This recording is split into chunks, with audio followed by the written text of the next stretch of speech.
वैतरणा नदीला पूर। पालघर जिल्ह्यातील मनोरला मुंबई अहमदाबाद महामार्गाशी जोडणारे रस्ते पाण्याखाली। मनोर गावाच्या जिल्ह्याशी संपर्क तुटला। लाडकी बहीण योजनेचा लाभ घेणाऱ्या सरकारी महिला कर्मचाऱ्यांवर कारवाई होणार। ग्रामविकास विभागाकडून स्थानिक प्रशासनाला कारवाईचे आदेश। पर्युषण काळात मुंबईत 2 दिवस कत्तलखाने बंद राहणार। कत्तलखाने बंद ठेवण्यासाठी अकबराला पटवणं सोपं, पण सरकारला नाही। अकबराने हे पर्युषण काळात कत्तलखाने बंद ठेवले। संपूर्ण पर्युषण काळात कत्तलखाने बंद ठेवा, जैन समाजाची हायकोर्टात याचिका। वंताराच्या टीमकडून कोल्हापुरातील नान्नी मठाच्या जागेची पाहणी। माधुरी हत्तीनीसाठी नान्नी मठात पुनर्वसन केंद्र उभारण्यात येणार। मुंबई गोवा राष्ट्रीय महामार्गावर गणेशोत्सवादरम्यान अवजड वाहनांना वाहतूक बंदी।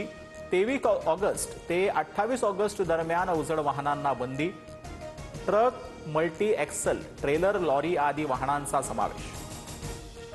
राष्ट्रीय महामार्गावर खड्डे असतील तर टोल देण्यासाठी नागरिकांना जबरदस्ती करता येणार नाही। तसंच वाहतूक कोंडीत टोल वसूल करणं चुकीचं। केरळमधील पालेयक्वारा या टोल प्लाझा बंद करण्याच्या प्रकरणात सुप्रीम कोर्टाचं निरीक्षण। सुप्रीम कोर्टाकडून केरळ हायकोर्टाचा निर्णय कायम।